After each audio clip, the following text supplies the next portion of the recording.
In 1986, a computer company from Houston did something no company in American history had ever done. 4 years old.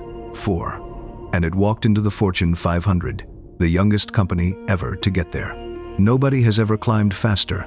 Not Apple, not Microsoft, not Amazon.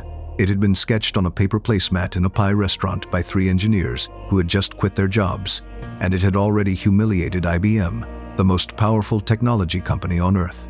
Compaq did not get lucky.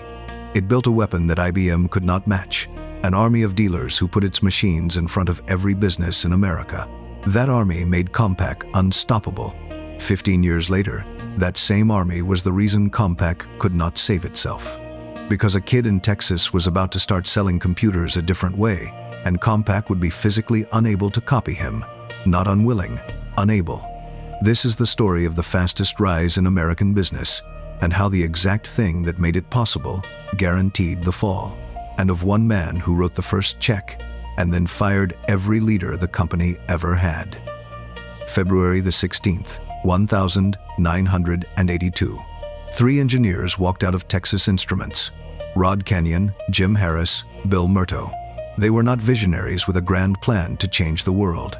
They were competent men who wanted to build something, and they sat down in a pie restaurant in Houston to figure out what. The idea they landed on got sketched onto the back of a paper placemat, a portable computer, one that businesses could actually carry. Not a machine for hobbyists or enthusiasts, a machine for the man with the sales territory and the briefcase. It sounds modest now. In 1982, it was close to insane because of one company, IBM. IBM had launched its personal computer the year before, and it had done something to the industry that felt permanent. If you wrote software, you wrote it for IBM. If you bought a computer for your office, you bought IBM, because that was the machine everything ran on. IBM was not just the market leader, IBM was the standard itself. To sell a computer to a business, your machine had to run IBM's software perfectly. Every program, every time. Anything less, and you were selling an expensive paperweight. And there was exactly one thing standing in the way of that. A venture capitalist named Ben Rosen looked at these 3 men and their placemat, and he wrote them a check and took the chairman's seat. Remember his name. He is the only person who is in this story from the first page to the last. Here was the problem. The IBM PC was mostly built out of parts anyone could buy. The processor came from Intel. The operating system came from Microsoft. Compaq could walk up and purchase both. But there was one piece IBM owned outright, a small, critical piece of code called the BIOS. It was the layer that let software talk to the hardware. It was copyrighted, and copying it meant IBM's lawyers would end you before you shipped a single machine. So Compaq did something extraordinary. They spent roughly $1 million to write around a copyright. They built a clean room. One team of engineers studied IBM's BIOS and wrote down only what it did. Not how it did it. Just its behavior, function by function, in plain description. Then that description was handed through to a second team, and that second team had never seen a single line of IBM's code. Their lawyers had forbidden it. They were not allowed to look. And from that description alone, from a document that described a black box they had never opened, they built their own version from scratch. It worked. It was legal. IBM never successfully stopped it. Think about what that room actually was. A group of engineers sitting in a building in Texas, rebuilding a piece of machinery they were physically forbidden from ever looking at, working only from a written account of what it was supposed to do. It is one of the strangest acts of engineering in the history of the industry, and it is the reason the modern computer market exists at all. 3 engineers with a placemat had just picked the lock on the most valuable standard in technology, and they had done it in a way no court could undo. March 1983. The Compaq Portable shipped. $2,995, 28 pounds of beige metal with a 9-inch green screen, built to fit under an airplane seat. Calling it portable was generous. It weighed as much as a sewing machine, and people carried it like luggage. Nobody cared, because it ran everything the IBM did, and you could take it with you. What happened next has a number attached to it that still does not look real. In its first year, Compaq sold 53,000 machines and booked over $111 million. That was the largest first year of any company in American business history at that point. The staff went from 20 people to 600. Then it kept going. 1985, sales passed 500 million, and the company listed on the New York Stock Exchange. 1986, the Fortune 500, faster than anyone ever. 1987, $1 billion in annual revenue, and again, faster than any company had ever done it. Every one of those numbers was a record, not a good result. A record, the kind that stands for decades. And by 1994, the thing that seemed impossible in that pie restaurant had actually happened. Compaq passed IBM. The clone had beaten the original. Compaq was now the largest maker of personal computers on the planet. So how did Compaq actually beat IBM? Not with the machine. The machine was good, but the machine was not the weapon. The weapon was distribution. Compaq never sold you a computer. Compaq sold to dealers, thousands of them, independent resellers and shops and distributors, and those dealers sold to you. Compaq treated them like partners and made them rich. And in return, they pushed Compaq hardware into every office park in the country. It was an army. It was the reason a 4-year-old company could outreach IBM, and the overwhelming majority of everything Compaq shipped went out through those hands. Understand what that means. Compaq's greatest asset was not something it owned. It was a relationship with thousands of businesses that did not work for it. That relationship was the engine of the fastest rise in American business. It was also, though nobody could see it yet, a set of handcuffs. Because an army that carries your product is an army that can put it down. Compaq had built its entire empire on people it could not command, only please. For a decade, it did not matter. Pleasing them was easy, because pleasing them was profitable, and everyone in the chain got rich together. That is what makes this kind of trap so difficult to see. It does not feel like a weakness. It feels like your greatest strength, right up until the day the world changes and you discover that your strength has an opinion of its own. And somewhere in Texas, a young man was building a company with no dealers at all, no army, nothing to please, nothing to protect. The first crack came in 1991. Compaq had been printing money, $3.6 billion in sales the year before. Then, for the first time ever, it lost money. Almost $70 million gone in a single quarter. Cheap clones were undercutting it, and Compaq's machines were premium, engineered, expensive. Rod Kenyon, the founder, the man from the placemat, did what he thought was right. He laid off 1,400 people and set out an 18-month plan to build a cheaper line. The board did not want to wait 18 months. On October the 25th, 1991, Ben Rosen, the man who had written that first check, led the board that removed Rod Kenyon from the company he had founded. The disagreement was simple. Kenyon would not cut prices fast enough. In his place came Eckhard Pfeiffer, who had been running Europe. And Pfeiffer, it turned out, was exactly right for the moment. He slashed prices.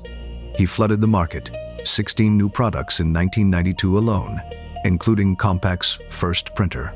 He pushed into cheap consumer machines and expensive corporate servers at the same time. It worked spectacularly.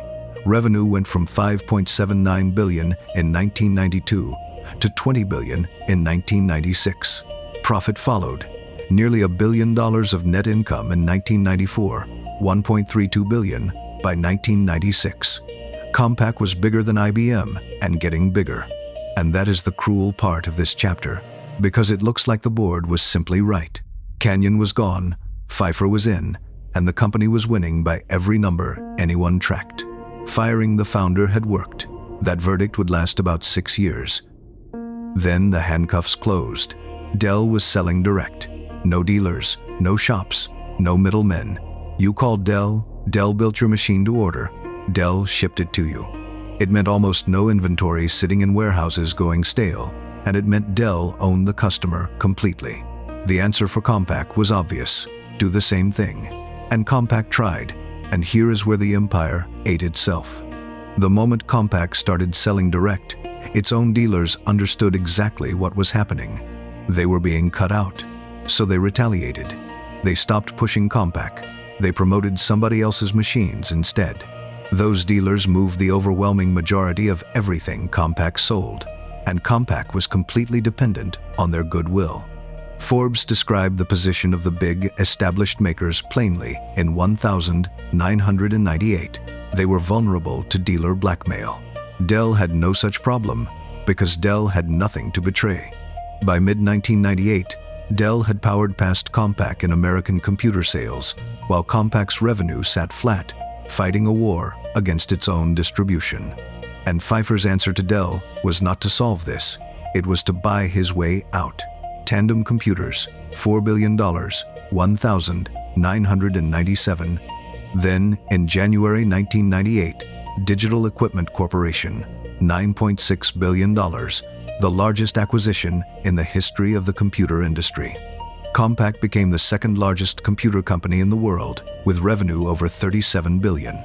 It also became a company trying to digest 53,000 new employees, while Dell quietly ate its actual business. The numbers arrived in the first quarter of 1999, and they were brutal in their simplicity. Dell's American PC sales grew 55%. Compaq's grew 10%. Compaq's profit came in at half of what analysts expected. 9 days after that, on April the 17th, 1999, Ben Rosen did it again. He led the coup that forced out Eckhard Pfeiffer, the man he had installed to replace the founder he had already fired. The same chairman, the same seat, the second CEO. The board said Pfeiffer had failed to manage the fallout from digital. What they meant was that he had bought a giant while losing the war. Michael Capellas took over as chief executive in September 2000 and inherited a company that could see the correct answer and still could not reach it. That is the most uncomfortable idea in this entire story. Compaq did not fail because it was blind. It failed while looking directly at the solution. By 2001, Dell was decisively ahead. Compaq was no longer the largest, no longer the fastest, no longer the story. It was a very big company with a distribution model built for a world that had ended. And a very big company that cannot change is not an empire anymore. It is inventory. In September 2001, Hewlett-Packard announced it would buy Compaq for about $25 billion. It was not a triumph. It was a rescue, and everyone knew it. Walter Hewlett, the son of HP's own co-founder, fought the deal in public, and when HP's shareholders finally voted, the merger passed with 51.4%, 837.9 million votes for, 792.6 million against. The company that had entered the Fortune 500 faster than anyone in history was sold on a margin of about 1.5%. By the time the deal closed on May 3, 2002, the price had fallen from $25 billion to roughly $19. Compaq lasted 20 years as an independent company. In 2013, HP quietly retired the name altogether. Here is what Compaq should teach you. And it is not that they were stupid. They were not. They saw Dell coming. They understood the direct model perfectly. They tried it. The dealers were not a mistake. The dealers were genuinely the correct decision, the best decision anyone made in the personal computer business, and it built the fastest rise in American history. But the thing that wins you the first war becomes the thing you have to defend in the second. Dell won because Dell had nothing to defend. Compaq lost because it had something magnificent to lose, and losing it was the only way forward. 3 engineers, a placemat, and a pie restaurant beat the most powerful technology company on earth in 4 years. The same asset that made that possible made the ending certain. And the man who wrote the very first check fired every single leader the company ever had. If this is the kind of story you want more of, subscribe. We publish the rise and fall of a new empire every week. And tell us in the comments, was Compaq ever actually able to escape? Or was it over the moment Dell picked up the phone?